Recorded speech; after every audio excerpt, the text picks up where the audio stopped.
150cc scooter class. Ito ang napakainit na labanan ng mga motorsiklo dito sa atin sa Pilipinas. Ito ang bunga ng pakikipagkompetensya ng Honda sa merkado. Isa na nga dito ang NMAX na nagsimula noong 2015.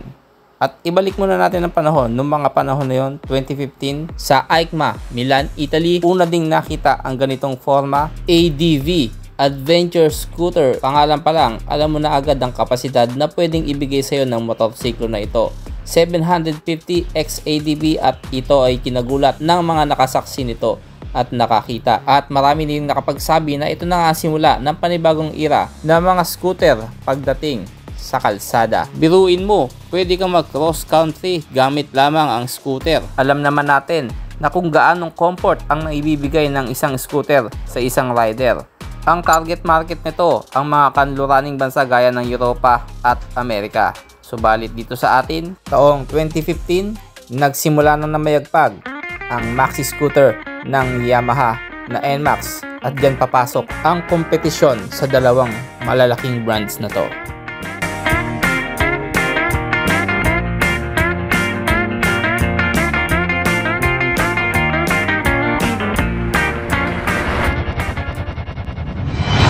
Boss Motovlog. Inihahandog ni Boss Moto sa pakikipagtulungan ng Lawyer Rider Production ang isang motor ng Honda na nagpabago sa mundo ng motorsiklo. Pinagepos ang on and off roads at iba't ibang riding communities. Walang iba kundi ang ADV.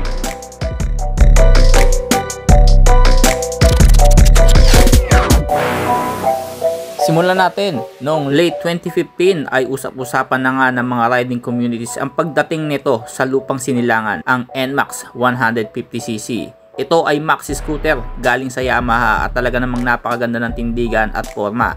Pasok na pasok sa panlasa ng mga parokyanong Pilipino at hindi nagtagal ay naging dominante pagdating sa mga maxi scooter 150cc class. Maingay, matunog at kahit saan ka bumaling sa kakalsadahan, bali ang leeg ng sino mang makakakita ng NMAX. Strike while the iron is hot at sinundan pa nga ito ng Aerox 155cc na lalong mas nagpalobo pa sa bentahan ng Yamaha.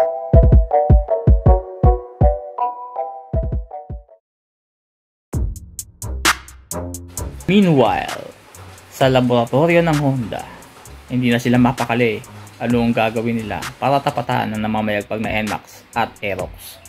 At ito na nga inilabas ang unang pambato at isinabak nila sa Philippine market, ang PCX 150.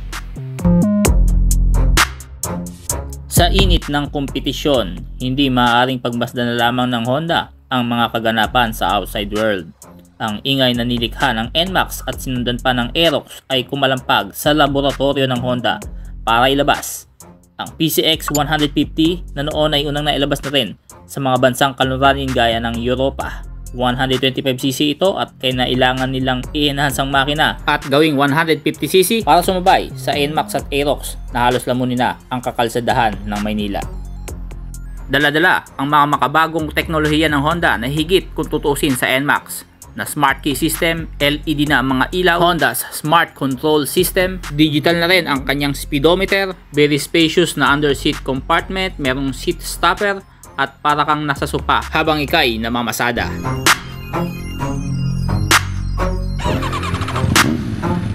Subalit sa hindi malamang dahilan ay hindi pa rin talaga umabot ito at pumantay man lang sa bentahan ng NMAX. Kaya naman napilitan uling gumawa at bumalik sa drawing board ang Honda para gawin at i-develop ang isang motorsiklo na noon ay nasa isip na nila, ang 750 XADV.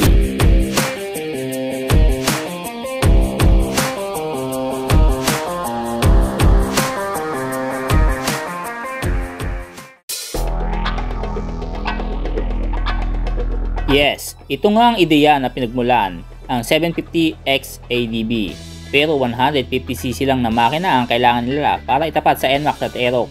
At hindi nga pinatagal pa ng Honda ang proseso at kinuha kaagad-agad ang makina ng PCX para isalpak sa bagong disenyo na ginawa nila na ADB 150 at nabuo nga ang motor na ito na 4 na taon ding hinintay mula nang mapakita ito na ex-ADB sa EICMA Milan, Italy noong 2015. At taong July 2019 nga isinilang ang panibagong hari ng scooter sa kalsada. Version 2 na ito ngayon at sigurado ako na isa ka rin sa mga rider na naghahangad na magkaroon nito. Nagulat ang masang Pilipino nang unang mailabas ito noong 2019 at pinagkaguluhan. Akalain mo ba naman pwede kang tumakbo ng on and off-road gamit ang scooter? Bibihira yan at hindi yan nakikita dito sa atin sa Pilipinas. Kaya naman pinagkaguluhan at binatikos din ang motor na ito. Pero subalit hanggang ngayon ay nananatili ito sa pagbenta at paglobo ng sales nito. Imagine mo, nagkaubusan pa nga sa mga kasa at itinaas pa ang presyo nito dahil nga sa sobrang lakas ng demand. At ngayon, sa ikalawang version nito, ito ay nagkakarga ng 157cc na makina, 4 valves, liquid cooled, ESP Plus ang makina at kayang sumipa ng 15.8 horsepower at 8,500 RPM. Naka-disc brake yan sa harapan at equipped ng ABS. Meron pa yung Honda Selectable Torque Control o HSTC na kung saan pinagpapantay niya ang ikot ng magkabilang gulong mo para iwas disgrasya lalo na sa pagmadudulas ang iyong dinadaanan. LED na lahat ng mga ilaw niyan, mapaharapan, likod, pati yung mga turn signals, LED na. May saksakan ng cellphone, digital na rin ang kanyang meter panel at napakadami pang specs and features na kapaki-pakinabang tungkol sa motor na ito na mapapanood mo dito sa YouTube at hindi na natin iisa-isahin yan. Alamin na lang natin ang cons. ADV, it means adventure.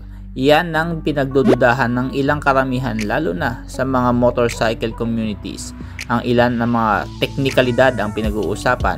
Ito yung mga tao na talagang inaalam, binubusisi kung kaya ba talagang sumabay nito sa adventure na tagline na inaangkin ng motor na ito. Hindi porke naka-alteri ng gulong na ito pwedeng pwede na.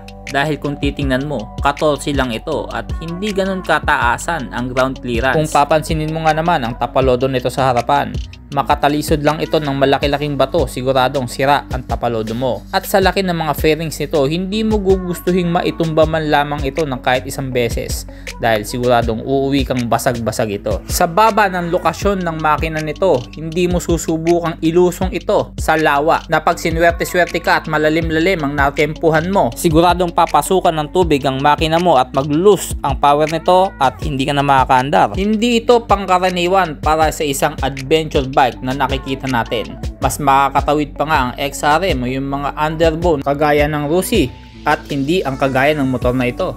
At sa bigat nitong 133 kilo, isama mo pa ang angkas mo o backride, ay sinisigurado ko sa iyong mahihirapan kang umahon sa isang PCX na makina nito. Kung titignan mo nga talaga ang technicalidad nito at ang forma pa lamang nito at kung ikaw ay talagang nagtitrail, alam mo na agad ang pwedeng ibigay lang sa iyo ng motor na ito. Light off-roads, wala nang iba. Yung patag lang, hindi pa ahon, light off-roads lang. Yung tipong hindi ka babakbak sa mga mababatong lugar. Pero kahit gano'n ang mga issue ng motor na ito at kahit pang anong sabihin nila, ADB pa rin ang hinahanap ng mga tao. At kahit hindi man ito akma sa pangalan nito o tagline na adventure scooter, naniniwala akong there is always a room for improvement para sa lahat ng bagay. At isa na dyan, ang ADB 150 ngayon na 160 na pala, version 2 ngayon, ano? Kagaya ng XRM, naging icon pagdating sa mga motorsiklo. Maaring ito na nga ang susunod na icon pagdating sa adventure scooter ng Honda.